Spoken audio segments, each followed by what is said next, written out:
안녕하세요. 반갑습니다. 예. 혹시 비 맞은 분 안 계십니까? 예, 당연히 맞았을 것 같은데 아무리 우산을 써도 이럴 땐 조금씩 맞아줘야 됩니다. 하나님께서 은혜로 비를 주셔서 예, 이 전라도가 비가 지금 많이 부족하잖아요. 물이 하나님께서 은혜를 정말 주시는 것 같습니다. 하나님께서 우리에게 나오심이 이른 비와 늦은 비 같다라는 호세의 말씀이 있거든요. 그래서 적절할 때에 비를 주시는 하나님, 은혜를 주시는 하나님, 또 오늘도 여러분에게 그 은혜의 비를 주시기를 바랍니다. 잠깐 기도드리고 시작하겠습니다. 하나님 아버지 감사합니다. 저희들 죄인이었고 경건치 않았으며 연약하였고 하나님 앞에 원수였을 때, 우리가 알지 못했을 때 우리를 사랑하시고 우리를 구원해 주셨습니다. 그 무엇도 주님 앞에 내세울 것이 없었을 때 주께서 우리를 부르셨습니다.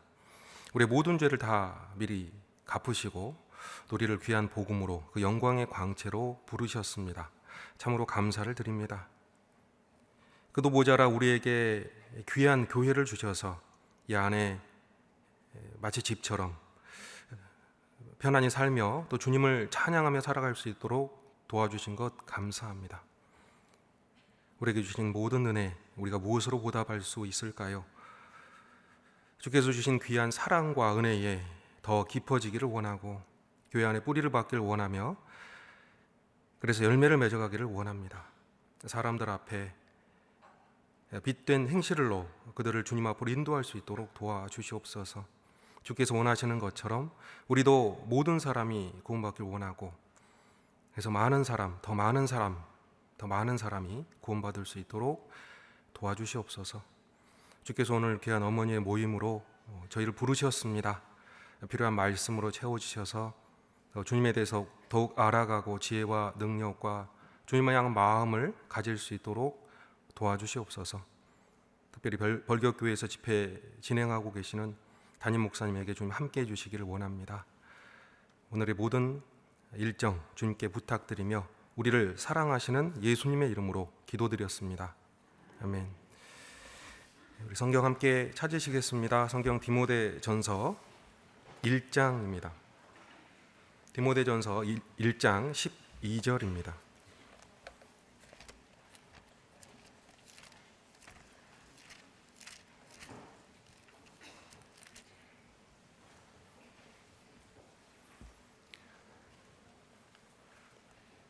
디모데전서 1장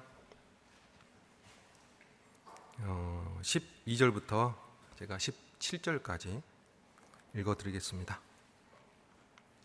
나를 능하게 하신 그리스도 예수 우리 주께 내가 감사함은 나를 충성되이 여겨 내게 직분을 맡기심이니, 내가 전에는 회방자요 핍박자요 포행자였으나 도리어 긍휼을 입은 것은 내가 믿지 아니할 때에 알지 못하고 행하였음이라. 우리 주의 은혜가 그리스도 예수 안에 있는 믿음과 사랑과 함께 넘치도록 풍성하였도다. 빛보다 모든 사람이 받을 만한 이 말이여, 그리스도 예수께서 죄인을 구원하시려고 세상에 임하셨다 하였도다. 죄인 중에 내가 괴순이라. 그러나 내가 긍휼을 입은 까닭은 예수 그리스도께서 내게 먼저 일절 오래 참으심을 보이사 후에 주를 믿어 영생 얻는 자들에게 본이 되게 하려 하심이니라. 17절은 함께 읽겠습니다.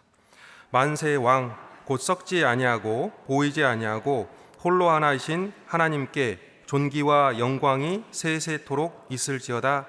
아멘. 예. 오늘 하나님의 긍휼과 바울의 열정이라는 제목으로 잠깐 하나님의 말씀을 공부하겠습니다. 바울이 디모데에게 보낸 편지입니다. 디모데 전후서는 바울이 디모데라는 정말 사랑하는 아들, 그리고 또한 동역자 또 동료 목회자인 디모데에게 보낸 편지입니다. 마지막 편지 두 개가 디모데 전서 후서입니다. 그래서 디모데 전 후서를 바울의 마치 유언과 같은 말씀이다라고 이해를 하셔도 좋을 것 같습니다. 시간이 지나면 우리 사람은 은혜를 점점 잊습니다. 그 은혜의 강도가 점점 약해져 갑니다. 그게 자연지사인데 바울에게 하나님의 은혜는 그렇지 않았습니다. 바울은 시간이 지날수록 하나님의 사랑을 더욱더 크게 느꼈습니다. 시간이 지날수록 자신이 하나님 앞에서 얼마나 큰 죄인인가를 더욱더 알아갔고, 얼마나 큰 긍휼을 받았고 사랑을 받았는지를 알아갔습니다. 개인적으로 디모데에게 준 편지이기 때문에 여러분도 바울이 정말 이렇게 방금 쓴 정말 이렇게 사랑과 애정이 듬뿍 담긴 디모데 개인을 향한 편지처럼 읽으셔도 될 겁니다. 너무 많이 읽어서 옛날 편지, 또 여러 번 읽어서 감각 없는 편지가 아니라 디모데에게 이 바울의 편지는 굉장히 따사롭고 또 굉장히 묵직하고 또 굉장히 큰 은혜가 담긴 편지였습니다. 바울은 하나님의 긍휼을 얻었습니다. 방금 읽었던 내용 중에요. 13절입니다. 13절. 내가 전에는 회방자요 핍박자요 포행자였으나 도리어 긍휼을 입은 것은 내가 믿지 아니할 때에 알지 못하고 행하였습니다. 끝까지 바울은 자기가 어떤 상태였고 거기서 구원을 받았는지를 기억하고 있습니다. 여러분이 어떤 상태에서 구원을 받았는지 기억하십니까? 무엇을 하시다가 어떤 죄악을 범하고 있다가 어떤 어두움에 캄캄함에 살다가 구원받으셨는지 기억하고 계십니까? 그걸 기억할수록 좋습니다. 주님 앞에 갈수록 우리는 그걸 기억할수록 주님의 더 큰 사랑을 깨달을 수 있을 겁니다. 바울은 주님 앞에 더 다가가는 시간 속에서 자신이 누구였는지를 다시 일깨웁니다. 거의 모든 편지의 서문, 바울의 편지의 서문에는 자기가 어떤 사람이었는지, 또 우리가 어떤 사람이었는지, 그래서 어떤 은혜를 받았는지를 항상 기록하고 있습니다. 우리가 모일 때마다 주님의 이름으로 기도하고 또 주님의 복음에 대해서 조금이라도 나누는 이유는 우리가 얼마나 큰 긍휼을 받았는지 알기 위함입니다. 바울은 큰 긍휼을 입었습니다. 그는 과거에 회방자요 핍박자요 포행자였습니다. 회방하는 사람, 하나님을 회방하고 교회를 회방했습니다. 교회를 핍박했습니다. 포행자였습니다. 폭행자라고 이해해도 될 겁니다. 교회를 폭행했습니다. 하나님의 사람들, 특별히 예루살렘 교회 성도들을 핍박하고 죽이기까지 했습니다. 그게 바울의 일생이었습니다. 하지만 바울은 긍휼을 입었습니다. 회방자요 핍박자요 포행자였던 바울이 긍휼을 입은 까닭은 무엇일까요? 그가 무엇인가 잘했기 때문이 아닙니다. 긍휼이라는 건 값없이 주는 은혜랑 동격으로 사용되는 단어입니다. 아무런 자격이 없는데 그냥 사랑했다. 아무런 자격이 없는데 그냥 불쌍히 여겼다라는 단어가 바로 긍휼입니다. 하나님께서 바울을 긍휼히 여겼습니다. 이유는 알지 못하고 행했기 때문입니다. 근데 알지 못하고 행했다 하더라도 너무한 거 아닙니까? 주님을 믿기 때문에 하나님을 믿는다는 이유로 바울이 하나님을 믿었었던 사람이잖아요. 원래 사울이라는 이름을 가졌을 때 하나님을 믿었던 사람인데 하나님을 믿는다는 열심을 가지고 사람을 죽이기까지 했거든요. 성도들을. 그런 바울을 하나님께서 긍휼히 여기셨습니다. 성경 잠깐 찾아볼까요? 사도행전입니다. 26장입니다. 사도행전 26장 10절입니다. 바울이 사도행전 세 곳에서 자기의 구원 간증을 하는데요. 그 중에 몇 구절 찾아보겠습니다. 사도행전 26장 10절입니다.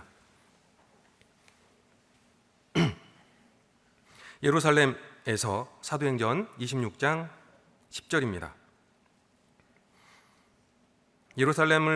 예루살렘에서 이런 일을 행하여 대제사장들에게서 권세를 얻어가지고 많은 성도를 옥에 가두며 또 죽일 때에 내가 가편 투표를 하였고 또 모든 회당에서 여러 번 형벌하여 강제로 모독하는 말을 하게 하고 저희를 대하여 심히 격분하여 외국 성까지도 가서 핍박하였고 형벌하면서 강제로 모독하는 말을 했다. 이거는 고문을 했다는 뜻입니다. 성도를 고문을 했어요. 예수님 믿지 않는다라고 선언을 해라. 예수님 안 믿는다고 말할 때까지 때리기도 하고 가혹한 고문을 가했습니다. 그래서 마음속으로는 뭐 예수님을 믿지만 겉으로 저 안 믿어요 이렇게 했던 사람도 있었을 수 있겠죠. 바울은 이렇게 혹독한 사람이었습니다. 가혹한 사람이었죠. 뿐만 아니라 22장입니다. 22장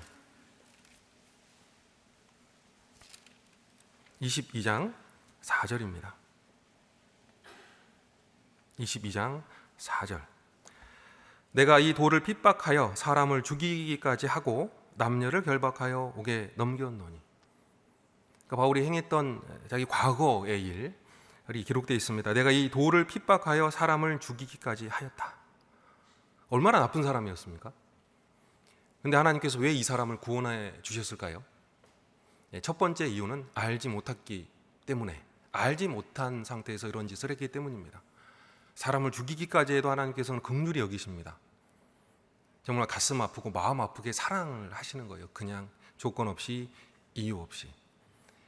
그래서 사실 사람에게는, 특별히 바울에게는 하나님의 긍휼을 받을 만한 이유가 없었습니다. 다만 하나님께서 그가 알지 못했던 때에 행했던 일이라는 이유로 그냥 사랑해 주신 겁니다.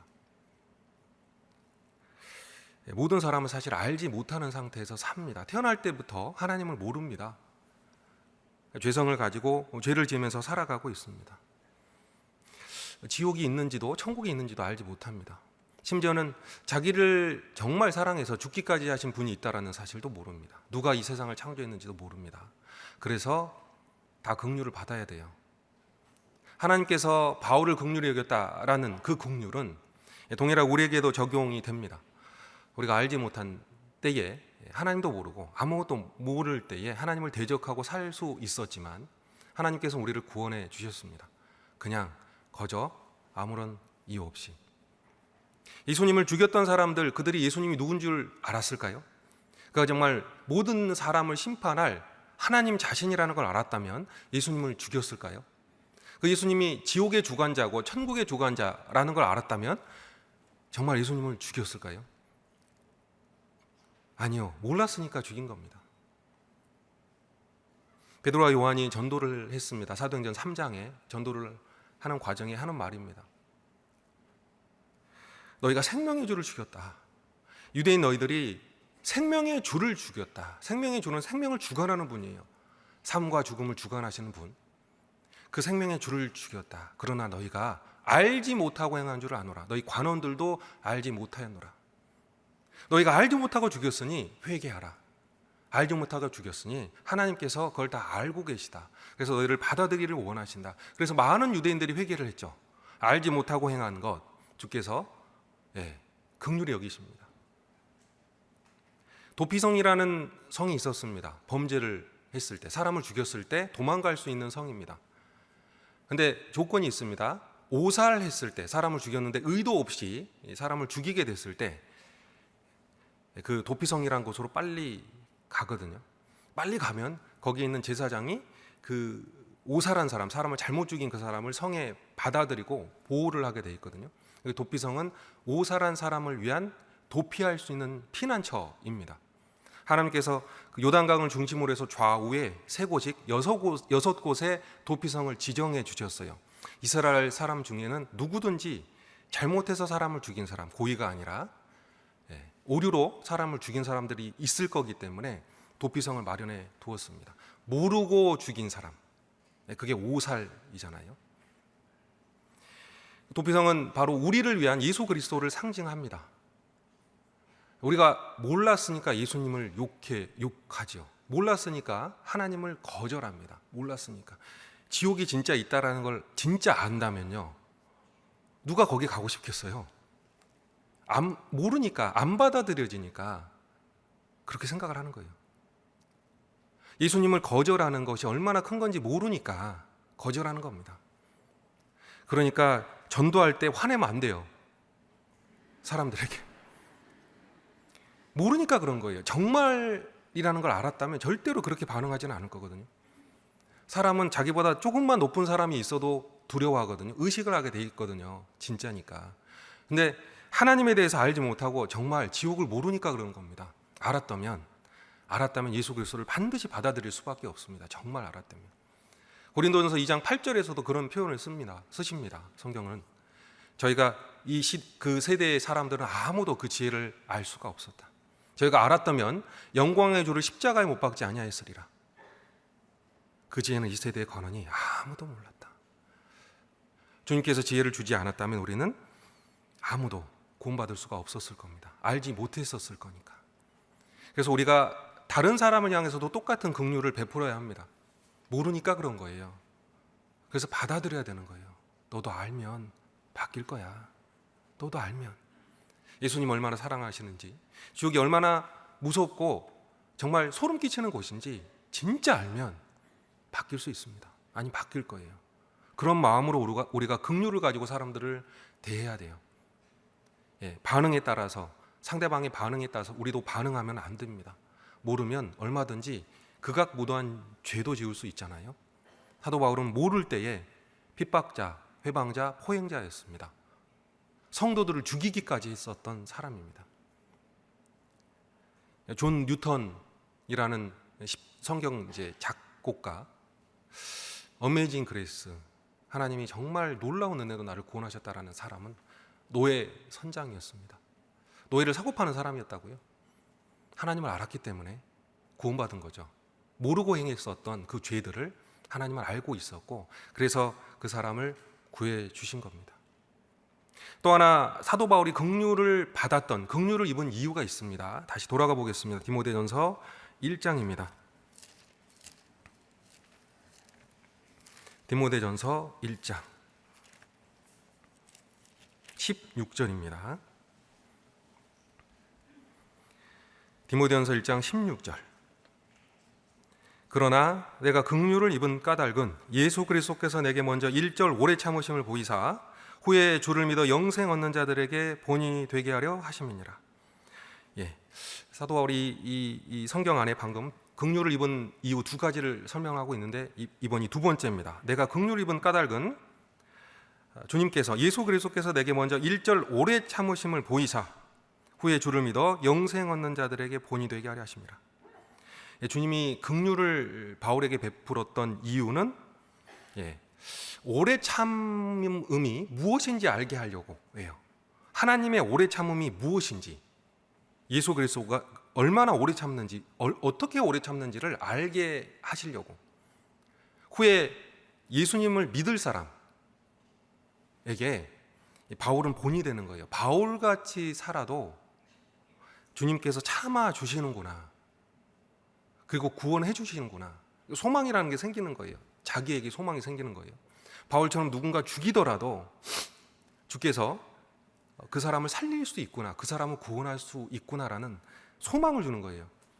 죄 때문에 절망하는 사람들에게 사울의 일생, 구원받기 전의 일생은 소망입니다. 왜냐하면 주께서 그런 사람도 끝까지 참아 주신 거거든요. 주께서 1절 오래 참으심을 보이사 후에 주를 믿어 영생 얻는 자들에게 본이 되게 하려 하셨다. 얼마나 주님이 잘 참는지, 오래 참는지, 그래서 누구든지 받아주려고 하는지 그걸 알게 하려고 주께서 사도 바울을 구원하셨습니다. 주께서 얼마나 오래 참으시냐.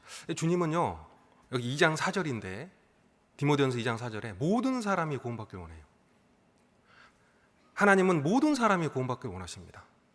그 어떤 한 사람도 구원 안 받기를 원하지 않습니다.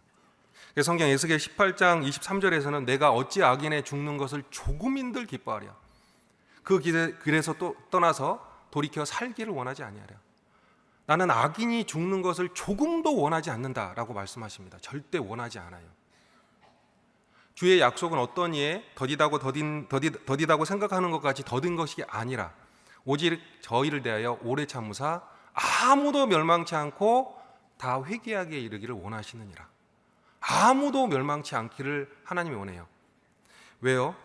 주님께서 모든 사람을 구원하시려고 사실 사람을 만드신 거거든요. 원래 그렇잖아요. 한 사람도 이루어지기를 원래 원하지 않았습니다.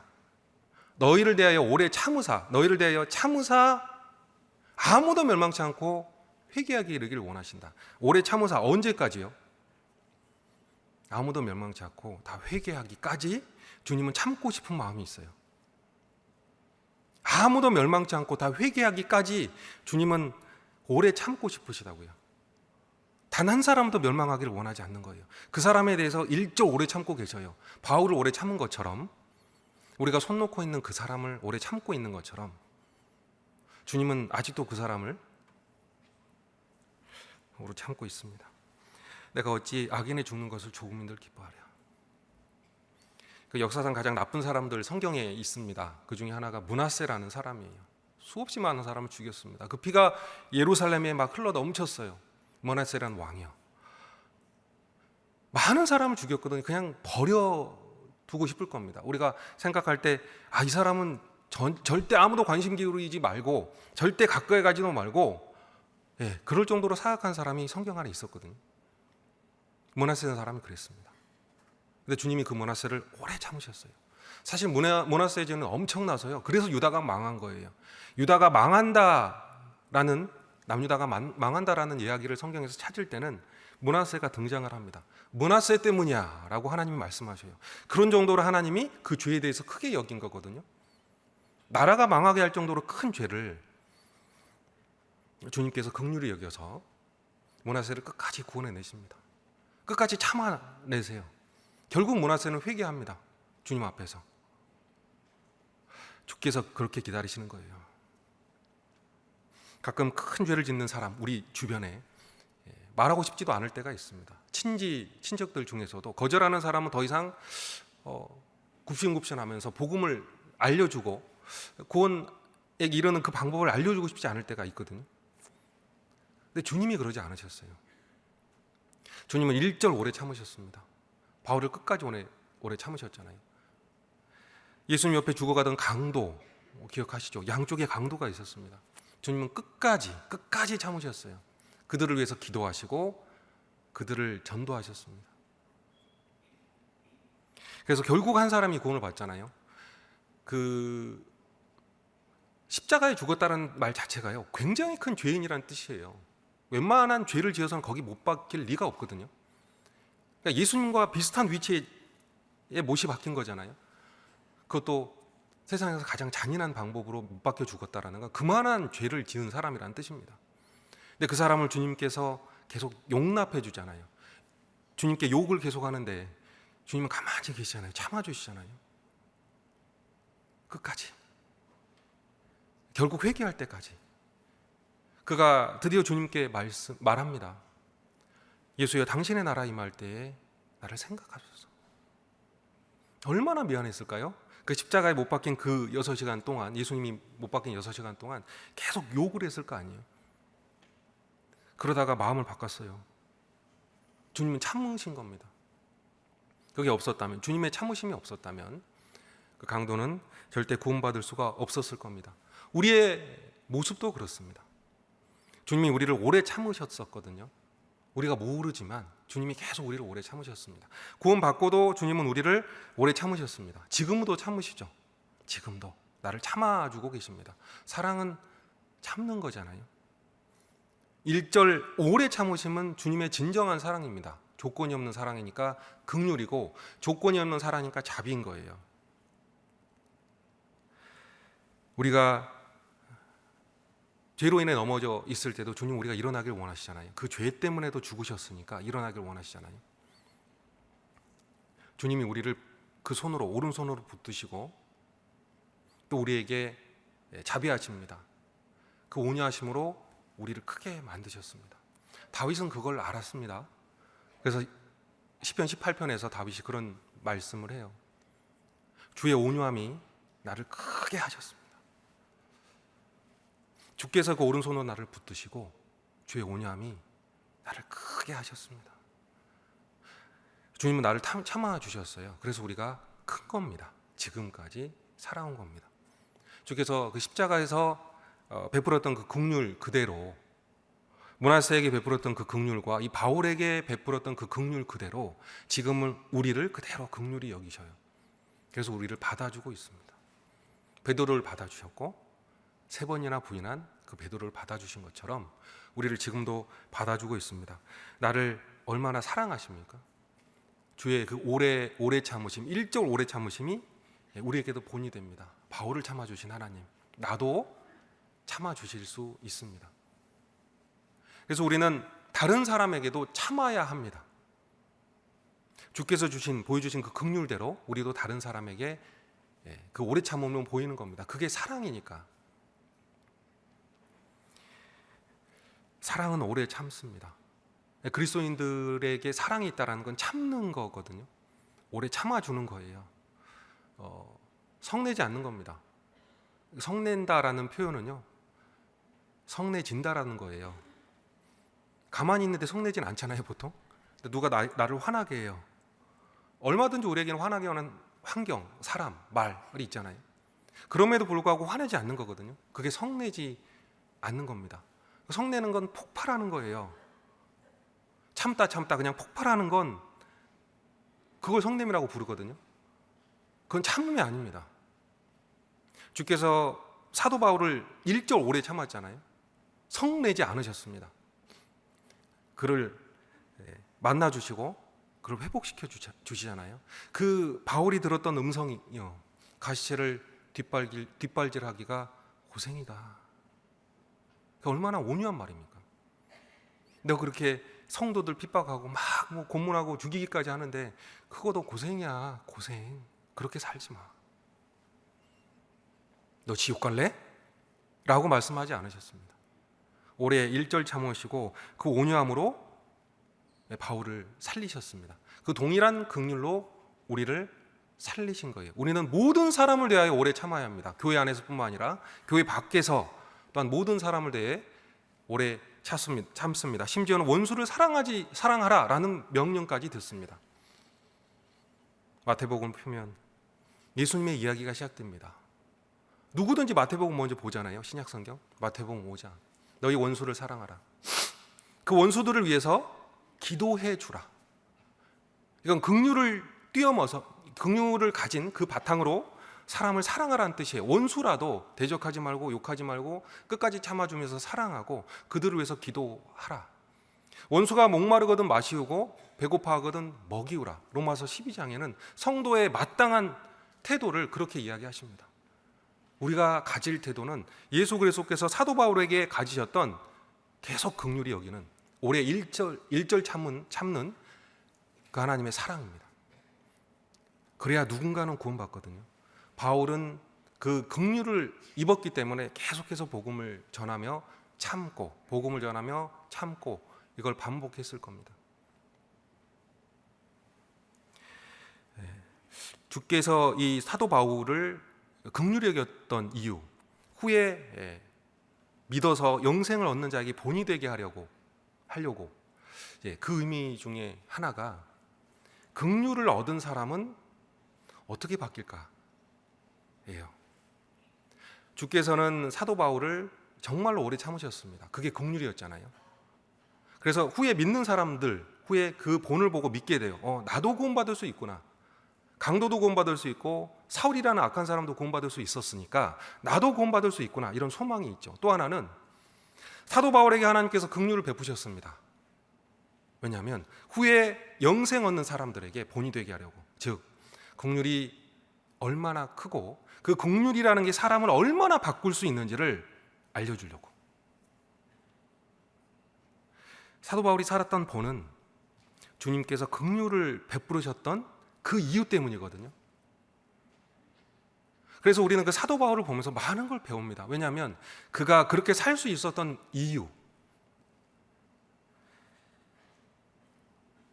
끝까지 전도하려고 애를 썼잖아요. 죽음에 이르기까지 전도하려고 애를 썼잖아요. 죽음을 주님의 복음 전하는 일에 비해서는 사사롭게 생각을 했잖아요. 왜 그렇게 살았을까요? 왜? 그가 긍휼을 얻었기 때문입니다. 그가 긍휼을 얻었기 때문에, 놀라운 사랑을 받았기 때문에, 은혜를 얻었기 때문에, 그래서 그는 그렇게 살았어요. 그래서 우리의 본이 되는 거예요. 우리랑 사도 바울이 받았던 사랑은 다르지 않거든요. 그가 받았던 긍휼과 우리가 받았던 긍휼이 다르지 않습니다. 그는 그 사랑으로 정말 열정으로 살았습니다. 주님이 나 같은 사람을 구원하셨다. 미쁘다. 모든 사람이 받을 만한 이 말이요. 감격하잖아요. 감격이요. 모든 사람이 받아야 만할 이 말이요. 그리스도 예수께서 죄인을 구원하시려고 이 땅에 임하셨다. 내가 죄인 중에 것이다. 그 감격에 겨워서 계속 살아가는 거예요. 그게 긍휼을 받았다는 이야기잖아요.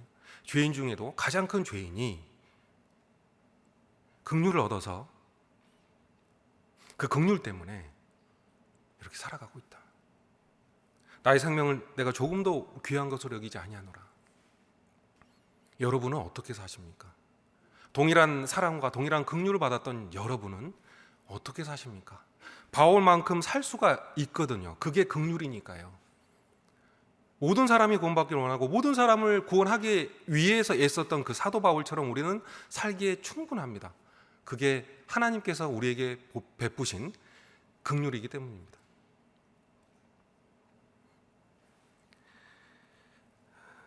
주님을 사랑하는데 죄를 작게 진 사람은 적게 사랑할 수밖에 없잖아요. 근데 누가 죄를 적게 집니까? 누가 하나님 앞에서 감히 죄를 적게 지었다라고 말을 할 수 있을까요? 누가복음 7장에 동네에 죄인인 여자가 예수님께 왔습니다. 향유 옥합을 붓습니다. 예수님의 발에. 그 전에 예수님 뒤편에 서서 눈물을 계속 흘려요. 그것도 예수님의 발에. 예수님 발이 눈물로 흥건합니다. 거기에 옥합을 붓습니다. 그 비싼 옥합을 붓습니다.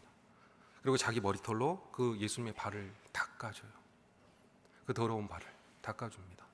예수님 그녀에 대해서 이렇게 이야기를 합니다. 저가 나를 사랑한다. 사함을 많이 받은 사람은 많이 사랑할 것이요. 그 여인과 우리가 다른 게 뭡니까? 주님의 사랑이 다릅니까? 나를 향한 사랑은 작아요. 그럴 수 있을까요? 그의 사랑이 얼마나 컸습니까? 동네의 죄인인 한 여자. 우리는 죄인이 아닙니까? 동일한 죄인이었습니다. 사도 바울이 말하는 것처럼 나 자신은 하나님 앞에서 죄인 중에 괴수였습니다. 여러분 각자 모두가요. 그 죄인을 사랑하셔서 긍휼을 베푸셨습니다. 우리는 정말 잘 살 수 있거든요. 긍휼을 입은 사람답게 살 수 있다는 겁니다. 사마리아 여인이 주님을 알아보고 사람들에게 막 전파를 했잖아요. 내가 지은 것을 다 말한 그분을 한번 와보라. 와서 보라. 막 말하잖아요. 주님을 만나면 주님의 그 사랑을 알고 그 긍휼을 깨달으면 말하지 않을 수 없다라는 말이 정상입니다. 그래서 우리가 사도 바울을 따를 수 있는 거예요. 내가 그리스도를 본받는 것 같이 너희도 나를 본받으라라는 그 말씀이 우리에게도 적용이 되는 겁니다. 나는 사도 바울처럼 못 살죠 라고 하지 마십시오. 왜냐하면 그가 받은 긍휼과 내가 받은 긍휼이 같습니다. 그래서 사도 바울은 하나님 앞에서 이렇게 권면합니다. 디모데 전서 2장 1절입니다. 2장 1절 2장 1절입니다. 그러므로 내가 첫째로 권하노니 모든 사람을 위하여 간구와 기도와 도구와 감사를 하되 임금들과 높은 지위에 있는 모든 사람을 위하여 하라. 이는 우리가 모든 경건과 단정한 중에 고요하고 평안한 생활을 하려 함이니라. 3절 이것이 우리 구주 하나님 앞에 선하고 받으실 만한 것이니 하나님은 모든 사람이 구원을 받으며 진리를 하는 데 이르기를 원하시느니라. 하나님은 한 분이시요 또 하나님과 사람 사이의 중보도 한 분이시니 곧 사람이신 그리스도 예수라. 그가 모든 사람을 위하여 자기를 속전으로 주셨으니 기약이 이르면 증거할 것이라. 7절은 함께 읽겠습니다. 이를 위하여 내가 전파하는 자와 사도로 세움을 입은 것은 참말이요 거짓말이 아니니 믿음과 진리 안에서 내가 이방인의 스승이 되었노라. 2장 1절부터 2장 7절까지 방금 읽었었는데요. 이 반복되는 네 글자가 있거든요. 네 번이나 반복이 되네요. 혹시 찾으셨습니까? 반복되는 네 개의 글자 찾으셨습니까? 예, 모든 사람이라는 단어입니다. 모든 사람. 모든 사람을 위해서 기도하라. 예, 디모데전서 2장 1절 그러므로 내가 첫째로 권하노니 모든 사람을 위해서 기도하라. 제가 이런 말 여러분들에게 드릴 수 있을까요? 여러분 모든 사람을 위해서 기도하십시오. 드릴 수 있을까요? 저 되게 고민 많이 해봤습니다. 근데 사도 바울은 이렇게 말을 했네요. 무엇보다도 먼저 첫째로 무엇보다도 먼저 너희를 권하노니 모든 사람을 위해서 기도하라. 왜요? 하나님이 모든 사람이 구원받기를 원하시기 때문이에요. 그래서 모든 사람을 위해서 기도해야 돼요. 여러분은 기도의 영역이 어디까지 미치고 있습니까? 사도 바울은 모든 사람에게 기도하라고 디모데에게 명하고 있습니다. 디모데야, 그 에베소 교회 사람들만 위해서 기도하지 말고 그 동네 에베소시 그 사람들만을 위해서 기도하지 말고 모든 사람을 위해서 기도하라. 왜냐하면 하나님은 모든 사람이 구원받길 원하시니까. 여러분의 마음은 얼마나 넓습니까? 모든 사람이 구원받길 원하십니까? 일부가 구원받길 원하십니까? 하나님은 모든 사람이 구원받길 원하셨습니다. 여기 매곡동에는 구원받지 않은 사람이 너무너무 많습니다. 이 근처만 해도 하나님은 일부가 구원받길 원하시지 않고요, 모든 사람이 구원받길 원하십니다. 그래서 우리에게도 동일하게 말하고 싶으실 거예요. 사도 바울의 말을 빌어서, 그 입을 빌어서 모든 사람을 위해서 기도하라. 하나님 모든 사람이 구원받기를 원하시기 때문입니다. 그래서 6절에 그가 예수 그리스도께서 모든 사람을 위하여 자기를 속전으로 주셨습니다. 하나님 왜 모든 사람을 위해서 예수님이 왜 모든 사람을 위해서 자기를 속전으로 주셨을까요? 그 모든 사람이 구원받길 원하니까 그런 거죠. 일부가 구원받길 원하셨다면, 일부만 구원받길 원하셨다면 그 사람만을 위해서 죽으시면 되잖아요. 근데 그게 아니라 모든 사람을 위해서 자기를 속전으로 주셨습니다. 모든 사람, 각 사람이 구원받길 원하시니까 그 마음으로 사도 바울은 권하고 있는 거예요. 기도하라 디모데야. 모든 사람을 위해서 나랑 동일한 마음을 갖자. 나도 하나님처럼 원한다 이거예요. 나도 하나님처럼 모든 사람이 구원받길 원하고, 그래서 너도 모든 사람을 위해서 기도하라. 우리 같이 기도하자.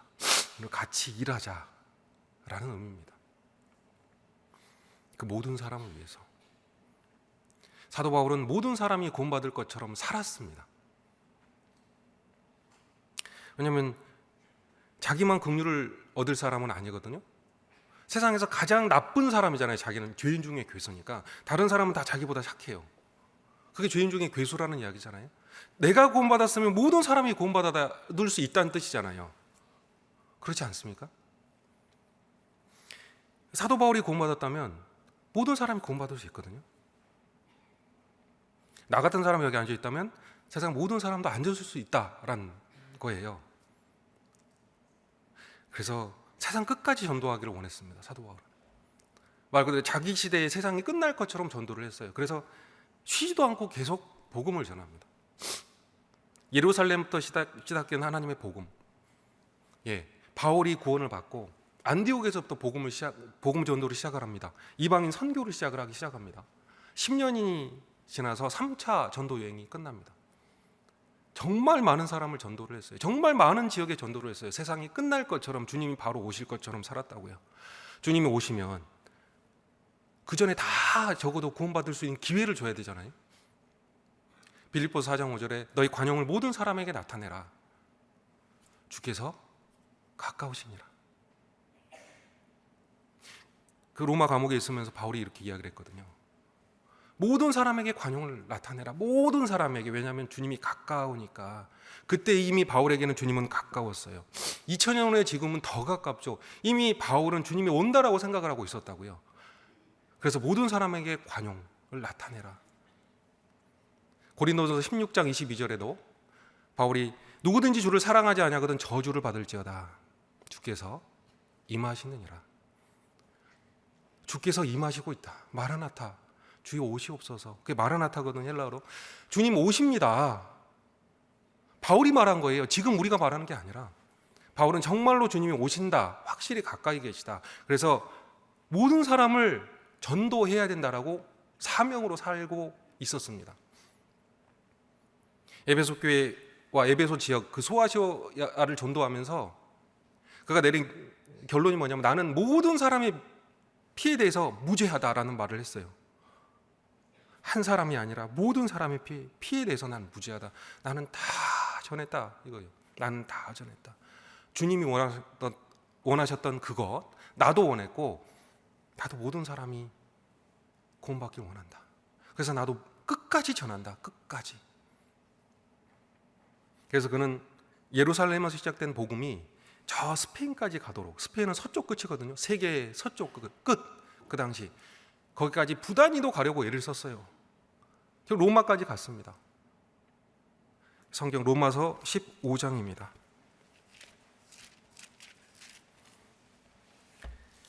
로마서 15장 9절입니다. 로마서 15장 9절입니다.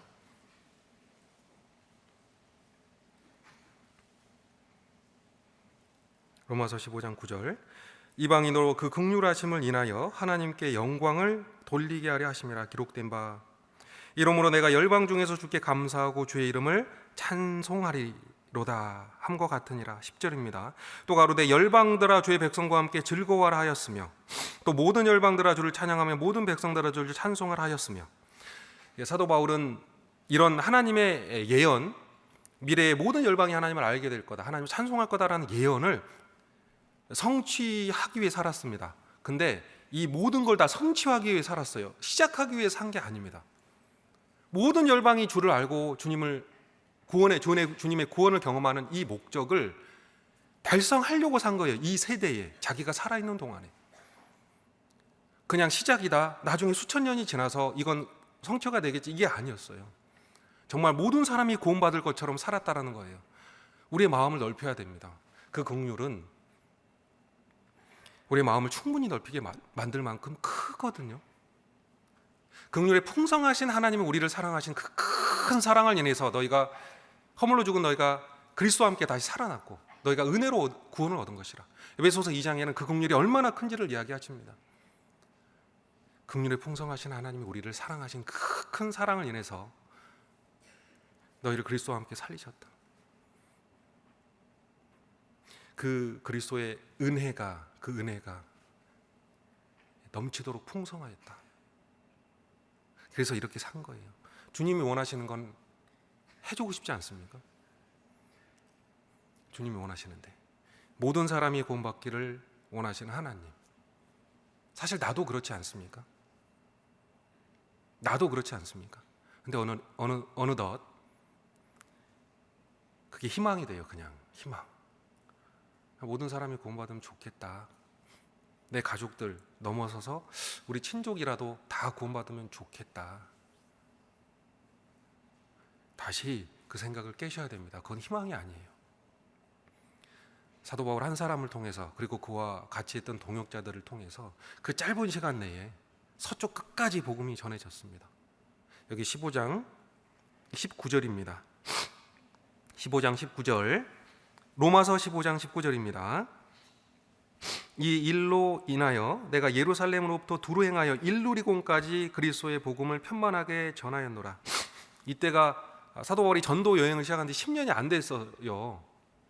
근데 그 안디옥이라는 곳에서 일루리곤까지, 이 일루리곤은 지금 현재 그리스 위쪽 마게도냐 쪽이에요. 그러니까 마게도냐의 서쪽 끝입니다. 알바니아라는 현재 나라인데 서쪽 마게도냐의 서쪽 끝, 더 왼쪽으로 가면 로마, 더 왼쪽으로 가면 스페인, 이베리아 반도, 서바나가 나옵니다. 바울은 나는 서바나까지 반드시 간다, 끝까지 간다라고 결심을 한 사람이거든요. 여기 23절입니다. 23절. 이제는 이 지방에 일할 곳이 없고 또 여러 해 전부터 언제든지 서바나로 갈 때에 너에게 가려는 원이 있었으나 스페인까지 내가 가겠다. 서바나. 28절입니다. 그러므로 내가 이 일을 마치고 이 열매를 저에게 확정한 후에 너에게를 지나 서바나로 가리라. 나는 간다. 끝까지 간다. 주님이 원하신 모든 사람이 살고 있는 끝까지, 그 끝까지 내가 가겠다. 그래서 복음은 그만큼 전해진 겁니다. 실제로 전해졌습니다. 그게 사도 바울의 마음이었어요. 마음. 디모데야, 모든 사람을 위해서 기도하라. 너도 그렇게 살라라는 뜻이죠. 기도한다는 건 마음이 있잖아요. 마음이 있다라는 건 그렇게 행하고 싶다라는 뜻이죠. 주님이 모든 사람을 위해서 죽으셔서 속전으로 예수 그리스도께서 자기 피를 주셨습니다. 그리고 모든 사람이 구원받을 준비가 돼 있는 거예요. 그래서 우리 교회에게 그 사명을 주는 겁니다. 우리는 다시 우리 사명을 고양시켜서 우리는 모든 사람을 구원한다 라고 마음 먹어야 합니다. 사도 바울은 하나님께 찬양을 드립니다. 만세의 왕, 홀로 한 분이시고 또 섞지 않으시고 영원하신 그분께 영광을 돌릴지어다. 아멘. 아멘이란 말은 진짜란 뜻이잖아요. 정말 돌아가 볼까요? 마지막으로 디모데전서 1장 돌아가 보겠습니다. 디모데전서 1장입니다. 17절입니다. 디모데전서 1장 17절 함께 읽어보겠습니다. 만세의 왕 곧 썩지 아니하고 보이지 아니하고 홀로 하나이신 하나님께 존귀와 영광이 세세토록 있을지어다. 아멘. 아멘이란 말 정말이에요.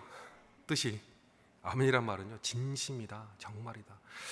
근데 이 아멘이란 말은 보통 이렇게 사도 바울이 편지 쓸 때는요, 성도를 위한 축원을 했을 때 성도에게 은혜와 평강이 있을지어다. 아멘.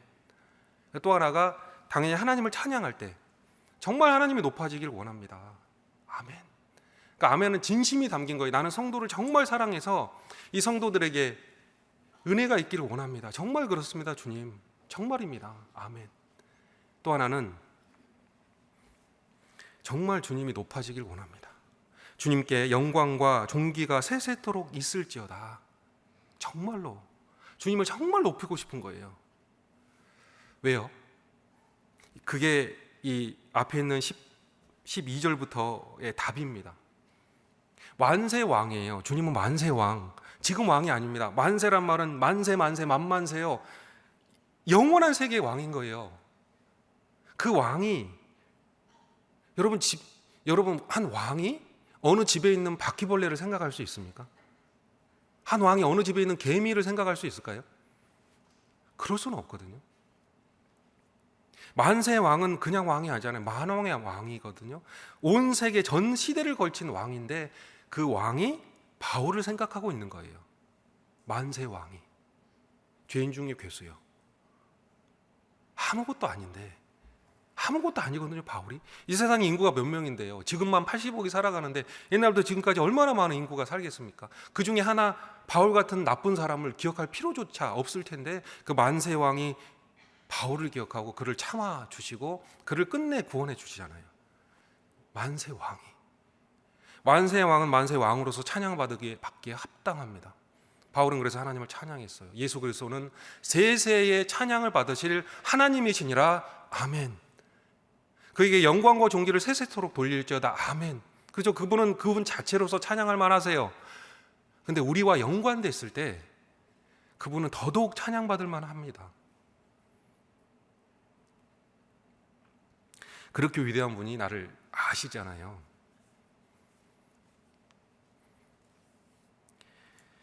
아멘입니다. 아멘. 진심이냐? 주님 우리가 항상 묻잖아요. 진심이냐? 정말 주님은 높으시며 그 국률이 얼마나 큰지를 아느냐? 주님이 묻습니다. 예수 그리스도의 이름은 아멘입니다. 라오디게아 교회에 나타나신 예수 그리스도의 이름은 아멘입니다. 예수님 이름 자체가 아멘이라고요. 난 진실이다 이거예요. 너희는 진실이냐? 라고 물을 겁니다. 모든 사람이 구원받길 원하느냐? 그 긍휼이 얼마나 큰지를 정말 이해는 하고 있고 그 긍휼에 맞게 살아가고 있느냐? 새해에 이런 질문들에 대해서 생각해보고 또 새로운 마음을 품고 살아가면 좋겠습니다. 이상입니다.